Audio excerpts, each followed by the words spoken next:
Hi, Bob the Canadian here. A while ago, I made a video where I helped you learn how to disagree with someone using the English language. But I thought to myself the other day, I never really made a video where I explain a number of different ways that you can agree with someone in English. So let's do that today.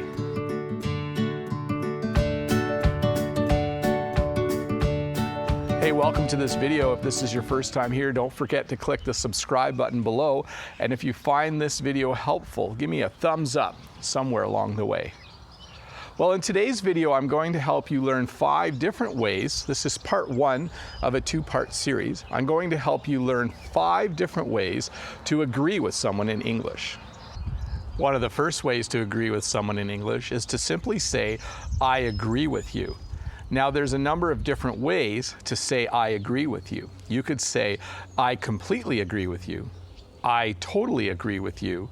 And you could also say, I couldn't agree more, or I couldn't agree with you more. All of those would be ways to say, I agree with you. A second way to agree with someone in English is to say, you're right. You could say, you're right, you're absolutely right, or you're totally right. Maybe someone has said to you, maybe they've pointed out a mistake that you've made, and you could stop and you could think about what they've said to you, and you could say, you're right, you're totally right, you're absolutely right. A third way that you could agree with someone in English is to say, I feel the same way. Maybe you've gone to a party and your brother has commented that he thought it was the best party that he had ever been to. You could say to your brother, I feel the same way. So basically, you're saying to them that you agree with what they have said by saying that you are feeling the same kinds of emotions about the party. I feel the same way. A fourth way that you can agree with someone in English is to say, I think so, or I think so too.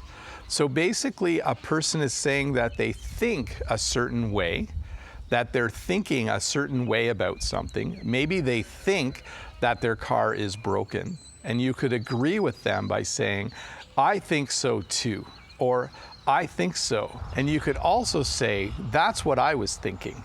You could agree with them by indicating that you were thinking the same thing. I think so too, I think so, or that's what I was thinking. A fifth way to agree with someone is to say something like, true enough. Let's say someone was to say, I think Messi is the best soccer player in the world. You could say, true enough, indicating that you believe what they have said is true by saying, true enough. I think this ice cream is the most delicious flavor. And you could say, true enough.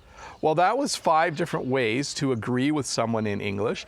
I'm going to make another video later this week where I look at 5 more ways to agree with someone in English. I think English language speakers have a number of different ways to agree with someone, and it's worth knowing all of them in case you run into them in a conversation or while you're doing some reading. Bob the Canadian here. Thank you so much for watching this video once again, and have a great day.